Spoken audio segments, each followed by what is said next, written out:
Congratulation Tony. আরে তোরা সবাই এসছি। হাই হাই টনি, তোকে তো আজ বিশাল হ্যাপি লাগছে রে। হ্যাঁ ভাই, তুই ঠিকই ধরেছিস। আমার হ্যাপি থাকার কারণ হচ্ছে এই যে আমার জীবনে অনেক সুখ এনে দিয়েছে। এই ভাই, তুই তো বিকারি সুখী হয়ে গেলি। আমি যাকে ভালোবাসি সে তোমার সাথে সারাদিন কাজই করে, আমি এবার কি করে সুখী হবো বলদিনি? কি হবে আবার? তোর ভাই আছে না? আরে তোর জন্য মেয়ে আমি দেখবো। সালমা, এটাই লাস্ট সুযোগ। কাজী সাহেব এখনো আসেনি, তুই তোর মনের কথাটা বলে দে। না, আমি বলতে পারবো না। দেখ, তুই যদি টনিকে সারা জীবনের মতো পেতে চাস তাহলে তুই তোর মনের কথা বলে দে। এটাই তোর লাস্ট সুযোগ। টনি, তোর সাথে আমার কিছু কথা আছে। হ্যাঁ বল। কি রে, তুই কাঁদছিস কেন? টনি, আমি তোকে অনেক ভালোবাসি। তুই এসব কি বলছিস? তুই ঠিক আছিস তো? আজকে আমার বিয়ে। হ্যাঁ, আমি ঠিকই বলছি। তুই হাতে যে আংটিটা পরে আছিস, ওই আংটিটা আমার।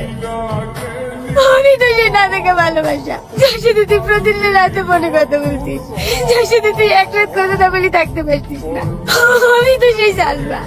আর এই মেয়েটা তোকে মিথ্যে বলিছে।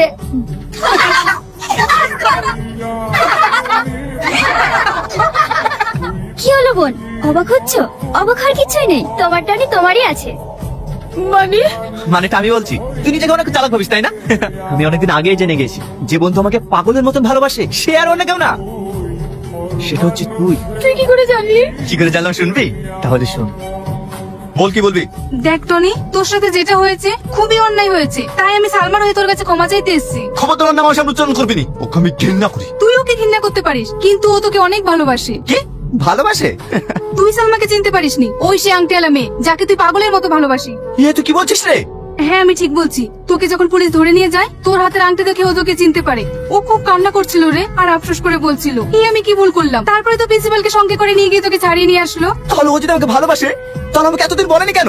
ও কি করে বলবে বল? ও তোর সাথে যে অন্যায় করেছে, লজ্জায় তোর সামনে আসতে পারিনি। বুঝতে পেরেছি। শোন মাম্পি, ও যতদিন না নিজের মুখে এসে না বলছে আমাকে ভালোবাসে, তুই ওকে কিচ্ছু বলবি না, ঠিক আছে? ঠিক আছে। ঠিক আছে, যা। এবার আমিও দেখছি তুমি কতদিন না বলে থাকতে।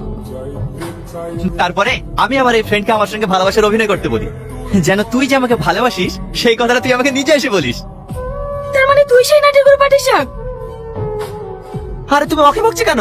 তুমি আমাদেরকে এতদিন জ্বালিয়েছো, আমরাও তোমাকে একটু জ্বালিয়েছি, একটু সহ্য করো। তুমিও না।